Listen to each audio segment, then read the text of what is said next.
Ashamaa akkam jirtu hordoftoonni yuutuubii chaanaalii koo baga nagaan dhuftan har'a barumsa isin fayyaduuf barumsa ajaa'ibaa kan ta'e isinii qabadhe dhufeera. Warreen chaanaalii keenyaaf haaraa taatan sabskiraayib gochuun hin dagatina. Barumsa viidiyooleen har'a isinii qabadhe dhufe waayifaa keenya yeroo baay'ee namoonni baay'ee dhufanii yookaan biiziin ulaagu yookaan kallattii adda addaan cabsanitti fayyadamu yoo ta'e amma maqaa waayifaa keenya fayyadamuu sana maqaasaa guutummaa guutuutti oskuu akkamitti fayyadamnaa warreettanii gaaffii dhiyeessan tokko ni jira. Sanaaf furmaanni isaa argamee jira. Maarree viidiyoo kana laayik sheer gochuu hin dagatinaa. Viidiyoon amma isinii qabadhu kun daawwachuu dagata. Amma fakkeenyaaf ani isiniin fudhadhu waayifaan kun waan ofii kan jedhu kana amma maqaa waayifaa kana argamaa jira. Paaswoordii isatti naqeen agarsiisa.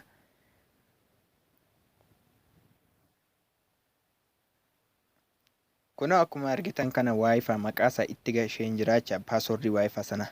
Kuno erga gashee maqaa waayifaa sana in argama. Garuu akkamitti oskine warreettanii gaaffii isinitti akka hin taane viidiyoo isaa isinii qabadhee dhufeera. Kuno viidiyoon isinii qabadhe kana kuno kiroomii yookaan yuuzar biroozarii yookaan googilii garaagaraan fayyadamuu dandeessu. Biroozara isinitti fayyadamtan murteessaan anan kanatti fayyadamu kiroomii kanadha. Kuno isa kana isanii amma qabee naannessaa jiru kana jechaadha. Takkaan nuuf cuqaastuu erga cuqaastanii hunda erga isinii banee booda kun haala kanaan isinii baasa. Asitti kooddii isin gashitan tokko jira. Kooddichi kuno isa nama itti katabu kana ilaalladha. 192 tuqaa 168 tuqaa tokko erga jettanii ni tuqxu search ni gootu jechaadha. Kuno erga gootanii kuno asitti zuum goon isin agarsiisa. Kana isiniif fida. Bakka kana maal gashuu qabdu dirqama paaswoordii kooddii isin gaafatu jira. Paaswoordii sana immoo kaampaaniin kamiyyuu kan waayifaa sana dhaabbataa waan ta'eef maal gashuu qabdu adimenii gashuu qabdu isin adimenii erga yuuzarii adimenii gashitanii immoo paaswoordiis adimenii ni gashuu qabdu dirqama. Kun akkuma isin argitan itti katabaan jiru kana jechaadha. Kun erga loogii erga jettanii haala kanan isinii fidaa zuum goon isinitti agarsiisa. Kun bakka kana iddoo nama tuqeessin agarsiisa jiru kun ishee kana takkaan ni tuqxu neetwoork ishee jettu. Erga tuqxaniiti waaleen kun ishee jettu kana bukkee kanan tuqxu. Erga kun haala kanan isinii fidee haala kanan erga isinii fideeti kun bukkeetti SSD ni tuqxu takkaaf. Erga tuqxanii kun haala kanan isinii fida. Kun maqaa waayifaas kun iddoo kanatti jijjiirachuu dandeessu maqaa waayifaa keessanii. Kun iddoo kanatti hide SSID kana takka ni tuqxu jechaadha. Erga kana uftanii kun jala kana sambiit kan jettu jirti. Kun iddoon amma mareessin agarsiisu kana jechaadha.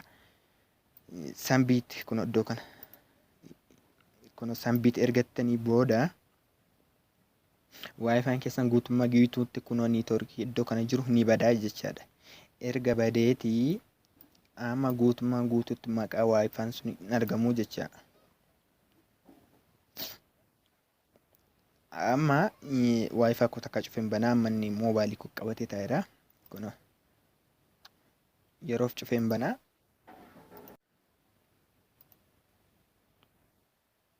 Kun erga yeroo muraasaaf qabeen ture waayifaa argama moobaalii koo irraa ga'isutti moobaalii koo qabataa ifama. Kun kulo maqaa waayifaa sana gonkumaa eenyuyyuu arguu hin danda'u. Kanaafi maal gochuu qabdu kun jala kanatti addishee neetwoorkiitti kana takkaan cuqaastu. Erga cuqaastanii kun neetwoork SSID kun egaa maal gochuu qabdu jalqaba kanarratti maqaa waayifaa keessanii maqaa sila waan ofii jedhan koo waan ofii dhaan keessan maqaa garaagaraa ta'uu danda'a. Garuu waan isin gochuu qabdan asitti maqaa waayifaa keessanii barreessuu qabdu. Amma fakkeenyaaf kun nama itti katabaan jira. Kun waan ofii jedheen jira. Amma immoo kun ishee kana sakureet isheettu kana kun bakka kana ni jirti ishee takkaan cuqaastu.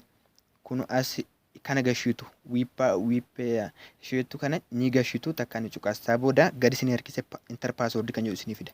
Erga haala kanaan isinii fideeti ammas maal gootu paaswoordii keessan bichaa gashattu jechaadha. paaswordii wifi keessanii erga itti gashitanii kunoo an amma itti katabeen jira. Isaa booda maalan godhaa connect isa yoo takkaan tuqaacha. Isaa booda daqiiqaa muraasaaf eegdu kunoo maqaa wifi koo erga yoon akkas godhe malee moobaayilii kan biraa irratti maqaa wifi keessan gonkumaa galuu hin danda'u. Kanaaf warri viidiyoo kana isinitti ture like share subscribe gochuun dagatinaa. Hiriyoota keessaniif illee share godhaa. Amma viidiyoon biraa isinii qabadhee dhufutti nagaan.